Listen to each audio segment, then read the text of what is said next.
ខ្លាយសំណងបងប្អូនអើយហើយបងប្អូនមើលសាច់ឡើងលឿងល្អបងប្អូនអើយសុំដាក់មួយម៉ាត់ហើយបងអើយសំណងណាស់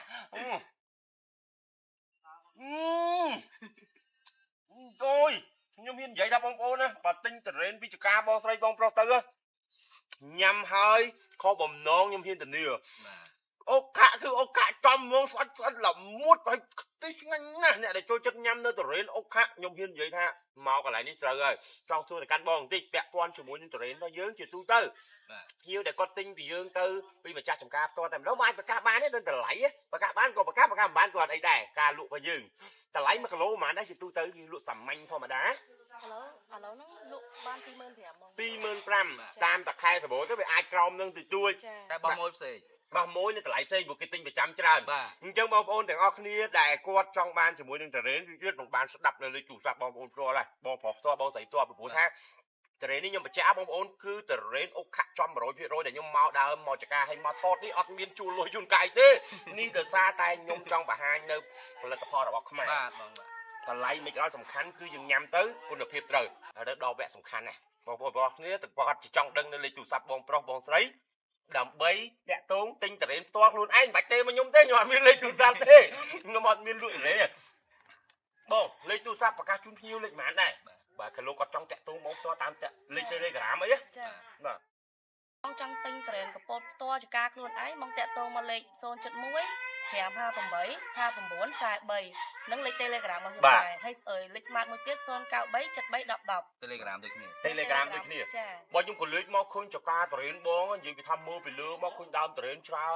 នបែបលក្ខណៈគ្រួសារហើយចាប់អារម្មណ៍ខ្លាំងជាងគេចូលមកដល់ដើមតរ៉េននីមួយបើនិយាយពីផ្លែវិញមួយដើមអាចចន្លោះពីប្រហែលគីឡូដែរបងបើសិនជាផ្លែល្អបងអាហ្នឹងបើសិនយើងកាត់ម្ដងក្នុងម្ដងណាបងក្នុងមួយដើមវាអាចចូល70គីឡូ70គីឡូតែមួយដើមទេ70គីឡូនោះប្រហែលផ្លែទៅ70គីឡូវាអាចចូល20ជាងផ្លែ30ចឹងទៅ30ផ្លែចុះអាដើមតរ៉េនតែមុនថងបងព្រោះមានមុនថងណាបងមុនថងមួយដើមតរ៉េនប្រហែលជាប្រហែលគីឡូបើផ្លែល្អបើគិតទៅសរុបទាំងអស់វាចូលច្រើនហ្មងបើក្នុងមួយដើមវាចូល70គ្រាប់70គ្រាប់ចុះជាង100គីឡូហើយមកណាក្នុងមួយគ្រាប់វាអាចបាទអូមិនថងចឹងពេលខ្លះមួយផ្លែ3 4គីឡូអូធំហ្មងណាអញ្ចឹងពាក់ព័ន្ធជាមួយនឹងមុនថងហើយនឹងអូខាតម្លៃវាខុសគ្នាឬយ៉ាងម៉េចមុនថងធូរជាងអូខាឬក៏ថ្លៃជាងថងថ្លៃជាងវិញមុនថង1គីឡូប្រហែលប៉ុន្មានខ្ញុំលក់រាយ30000គាត់តែដឹងតែធម្មជាតិ 100% អញ្ចឹងបងប្អូនទាំងអស់គ្នាដែលចង់ញ៉ាំតរ៉េនពេលខ្លះបងប្អូនខុសតម្លៃបន្តិចតួចបងប្អូនអាចជ្រើសរើសជាមួយនឹងតរ៉េនដែលល្អតរ៉េនបែបធម្មជាតិហើយសុទ្ធពេលខ្លះទៅតម្លៃធូរបន្តិចមែនរបស់ខ្ញុំចូលបងប្អូនដឹងហើយខ្ញុំសភាខ្ញុំថតបងប្អូនដែលគាត់ដាំតរ៉េននៅចកាផ្សេងផ្លែឈើផ្សេងនេះគ្មានទៅបានអីទេគឺបានតែមួយគាត់ចង់បង្ហាញប្រាប់បងប្អូនថាជាផលិតផលរបស់ខ្មែរផ្លែឈើរបស់ខ្មែរដែលមានគុណភាពចំណាយលុយទៅឲ្យត្រូវខ្ទង់ញ៉ាំឲ្យត្រូវហើយតរ៉េនរបស់គាត់ខ្ញុំហ៊ានធានាបើនិយាយពីអុកខាក់វិញសាច់ផ្អែមល្មួតស្អិតល្មួតតែម្ដងដូចតែបងប្អូនបានឃើញនិយាយពីថាខ្លែបវិញគឺថាមកខ្លែបមកសាច់ឡើងលឿងល្អញ៉ាំមកគឺថាពេញមាត់ស្អិតល្មួតបងប្អូនញ៉ាំហើយអត់ចង់និយាយមិនថាធានាជូនហ្មងធានាជូនញ៉ាំអត់ចង់ឈប់មកសាច់